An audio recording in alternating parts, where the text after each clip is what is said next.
Sarah, I Love You.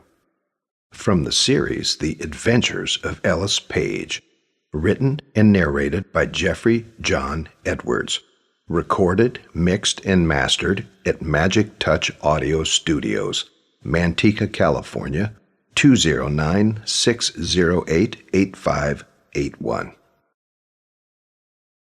Chapter 1. The single overhead bulb barely emits enough light for me to see. The walls tell a million stories I have never heard, each one so different, yet I know the ending to every tale.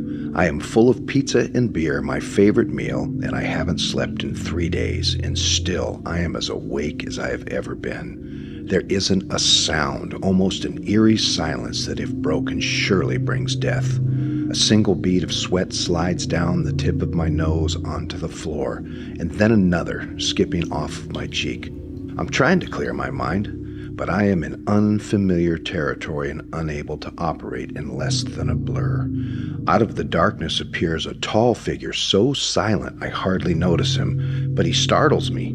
He's a gentle-looking man, all dressed in black with kindness in his eyes. "Good evening, my son. The Lord and I bring peace and some conversation if you wish." "I do, Father. Please sit down." "Son, how are you?" "Well, I've been better. I'm trying to make sense of all this. I'm trying to figure out how I got here."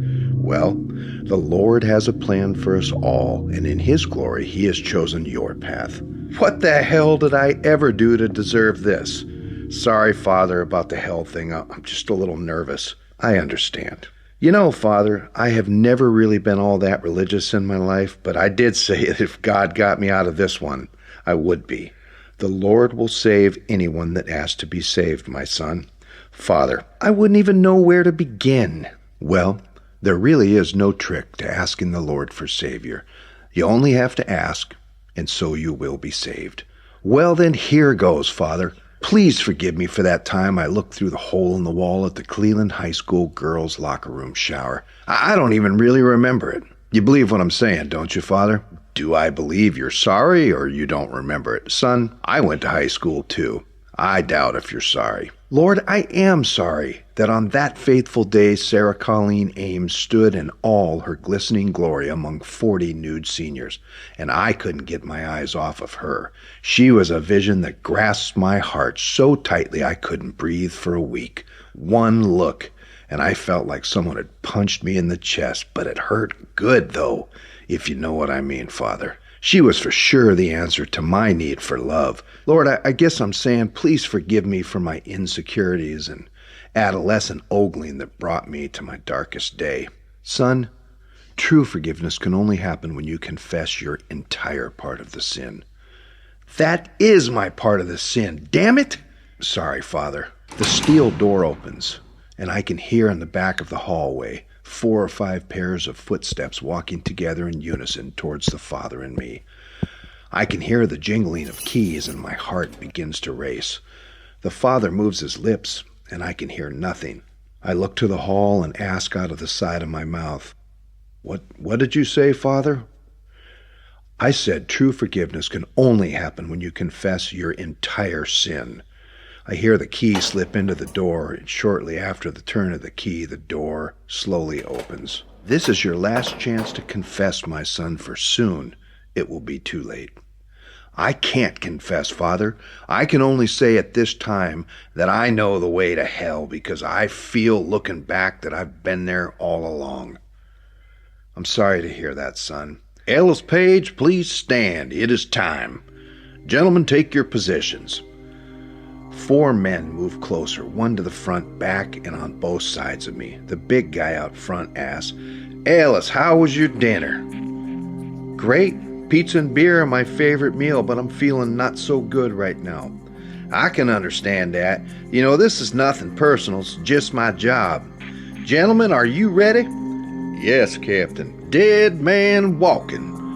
Ellis Page, you've been sentenced to death by lethal injection for the murder of one Sarah Colleen Ames and for the murder of Bo Dixon Mathers. Your punishment will be carried out on this day, 12/24/2008, at the San Quentin Prison in the great state of California at exactly midnight. "Walk, please," the guard instructed.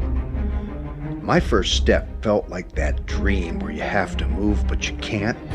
As I walked out of the cell, I felt strange. I was angry as hell that I was so insecure that I never saw it coming, but I also felt a bit relieved that the pain would finally be over. I could see a man in the distance in a suit. Wait, stop right there. Captain, wait, please, return the prisoner to his cell. There's been a problem. Yes, sir. What the hell's going on? I yelled. Ellis, I'm not sure, said the captain. Please return to your cell until we can sort this out. Gentlemen, escort the prisoner to his cell. Yes, sir. Any chance the father could stay with me? I think I still need to talk some more. Father, will you honor Ellis's request? Certainly I will. We sat back down. Father, I can't confess my sins on this one because I got screwed. Railroaded. It's okay, son. I've heard this language before, and I understand that you're just being yourself. At this time, we'll make an allowance. Thanks, Father. I guess you want to know why I'm here, other than the fact that 3 people are dead. 3 people? I thought the guard only read 2 names. He did. That's why I can't ask for forgiveness and need to tell someone the rest of the story. I know everyone in this place says they're innocent, but I really am. I did some things, but it's not my fault. I was set up, and I can only die in peace if someone knows the truth, and then I shall have the forgiveness you're talking about. That's fine, son, but I'd also really like to hear about this need for love you spoke about earlier. I'm on the friar, Father, and you want to talk about love? Yes, I think that lack of love in your life has helped you find your way here today and contributed to you dismissing all of God's glory. God's glory? I've only known the lack of love since the day I was born. There's been no glory.